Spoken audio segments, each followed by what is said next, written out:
మనం వెళదామన్నాడు యోసేపు. అదిగో వాళ్ళు వెళ్తున్నాడు. ఇద్దరు కలిసి తోడు ప్రయాణం చేయబోతున్నాడు. వాళ్ళ ప్రయాణం ఎందుకు చేస్తున్నాడు? వాళ్ళు ఎక్కడికి వెళ్తున్నాడు? ఆ కాలంలో దాదాపు ప్రపంచానంతా ఏలుతున్న చక్రవర్తి వాడిని వెళ్ళమని చెప్పిందా? ప్రతివాడు తన పేరు జనాభా లెక్కల్లో రాయాలని అతని ఆజ్ఞ. తన రాజ్యంలో ఎంతమంది ప్రజలు ఉన్నారో తెలుసుకోవాలని అతని కోరిక. తమ బంధువులు వేసిన ప్రాంతానికి వెళ్ళి అక్కడ వాళ్ళ పేర్లు రాయించుకోవాలి. కాబట్టి యోసేపు మరియలు నజరేతులో ఉండడానికి వీలు లేదు. వాళ్ళు బెత్లెహేముకు వెళ్ళాలి. అక్కడ వాళ్ళ పేర్లు రాయించుకోవాలి. కాబట్టి ఇద్దరు కలిసి దావీదు రాజుకు దూడపు బంధువులని మీకు గుర్తుందా? దావీదు జనం స్థలం బెత్లెహేము అని మీకు తెలుసు కదా. కాబట్టి వాళ్ళిద్దరు కలిసి నడుస్తూ వెళ్తున్నారు. అద్భుతమైన తమ రహస్యం గురించి వాళ్ళు మాట్లాడుకుంటున్నారు. ఆ గొప్ప అద్భుతం గురించి, పట్టపోయే శిశువు గురించి. తమ బెత్లెహేముకి ఎందుకు వెళ్ళవలసి వచ్చిందో ఇప్పుడు వారికి తెలిసింది. ప్రభువైన యేసు బెత్లెహేములో పుడతాడు అలాని బైబిల్ చెబుతుంది. అక్కడ వాళ్ళు ఉండేలా దేవుడు చేశాడు. ప్రపంచాన్ని పరిపాలించేవాడు చక్రవర్తి కాదు, దేవుడు. చిట్ట చివరికి దూరంగా బెత్లెహేములోని చిన్న చిన్న ఇల్లు కనిపించాయి. అలాస్కల్లో దూర ప్రయాణం చేశాక అక్కడికి ఎంత ఆనందాన్ని ఇచ్చింది. దావీదు తన గొర్రెలను ఇక్కడే కాసేవాడు. అతను తన సితరాను వాయించడాన్ని ఇక్కడే. అతను మంచి కాపరిని కూర్చి పాట పాడింది కూడా ఇక్కడే. దావీదు యేసును ప్రేమించి ఆయన కోసం ఆశించాడు.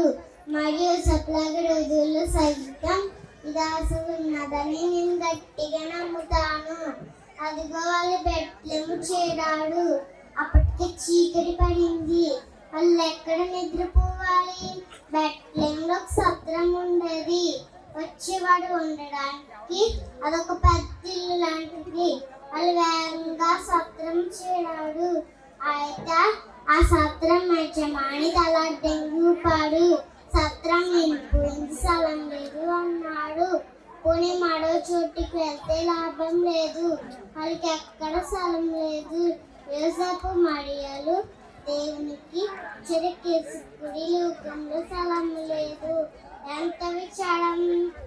ఎందుకంటే కొద్దిసేపట్లో మరియకు యేసు ప్రభు పుట్టబోతున్నాడు. ప్రవేశిస్తాడు. అయితే అక్కడ పుసల పాకలు, అక్కడ మనుషులు ఉంటాడా? లేదు, పుసలు మాత్రమే ఉంటాయి.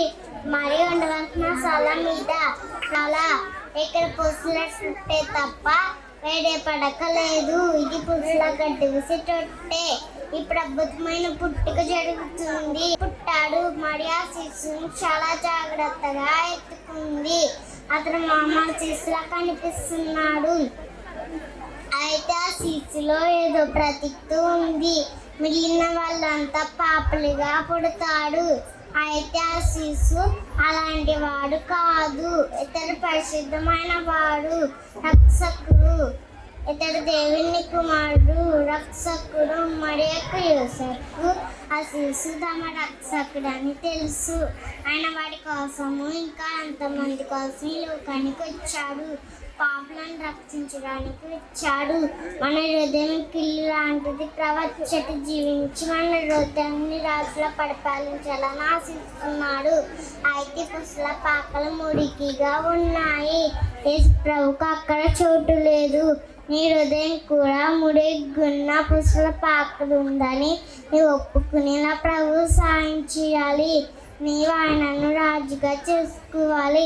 అంటే నీ లోకానికి రావడానికి ఎంత ఇష్టపడ్డాడు గుర్తుకు తెచ్చుకో. పాపలానాన్ని నిందించడం చేయడానికి ఆయన పుసల సాలాలు పుట్టరా. ఆమె ఇంకా గట్టిగా కొట్టాలండి.